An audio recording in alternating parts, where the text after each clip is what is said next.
Last week international diabetic federation கான்ஃபரன்ஸ்ல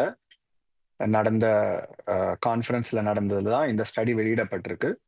type 5 diabetes அப்படிங்கிறது ஆனா இப்போ புதுசா காயின் பண்ணியிருக்கிற ஒரு டேர்மே தவிர புது தர டைப்பான டயபெட்டிஸோ இல்லைன்னா அது புதுமையான ஒரு வியாதியோ இல்ல புதுசா ஏதோ ஒரு பீதியை கலப்பக்கூடிய விஷயம் கிடையாது. பிரைமர்லி 1955 தான் முதல் தடவை ஜமைக்கா அப்படிங்கிற ஆப்பிரிக்கன் நாடுல இந்த மாதிரியான டயபெட்டிஸ் கண்டுபிடிச்சிருக்காங்க.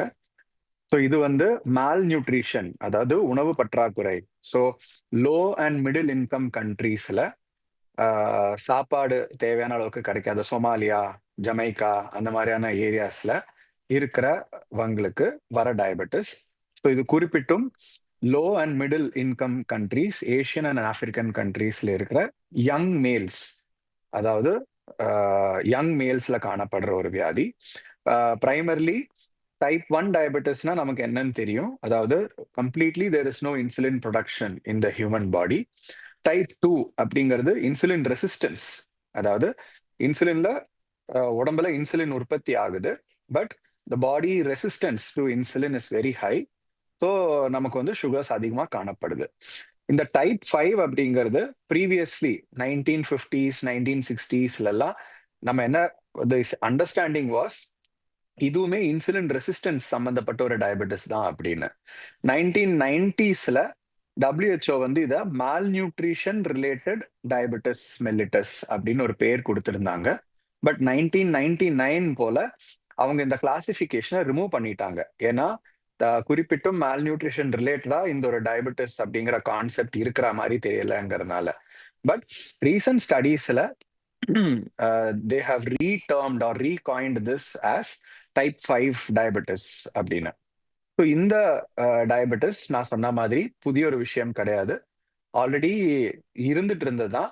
And it is strongly associated with malnutrition. So classically very thin individuals, very young individuals, BMI அதாவது உங்களுடைய body mass index below 19, so ரொம்ப ரொம்ப லீனானவங்க, அவங்களுக்கு சுகர்ஸ் ரொம்ப ரொம்ப அதிகமா இருக்கு இன் யங்கர் ஏஜ். அப்படின்னா முன்னாடி நமக்கு இவங்க எல்லாரையுமே டைப் 1 டயபெட்டிஸ், அதாவது சின்ன வயசுல இருக்கிறவங்களுக்கு டைப் 1 டயபெட்டிஸ் அப்படின்னு நினைச்சிட்டு இருந்தோம். பட் இது ஒருவேளை டைப் 5 டயபெட்டிஸா கூட இருக்கலாம் அப்படிங்கிற மாதிரி தான்.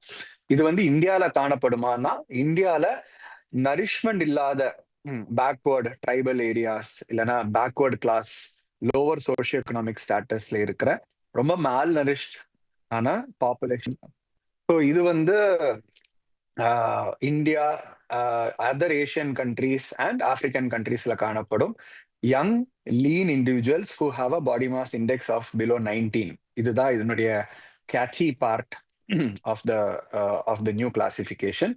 அவங்களுக்கு வந்து சுகர்ஸ் அதிகமானாலும் காம்ப்ளிகேஷன்ஸ் வரதில்லை. ஸோ சிம்டம்ஸ் எல்லாருக்கும் சேமா தான் இருக்கும். ஹை சுகர்ஸ், டயர்ட்னஸ், அதிகமான தாகம், அதிகமான பசி. கிளாசிக்கலி டயபெட்டிஸ் மெல்லிட்டஸ் இல்லைன்னா டைப் 2 டயபெட்டிஸ் அப்படின்னு என்ன இருக்கோ அதுதான் இவங்களுக்கும் இருக்கும்.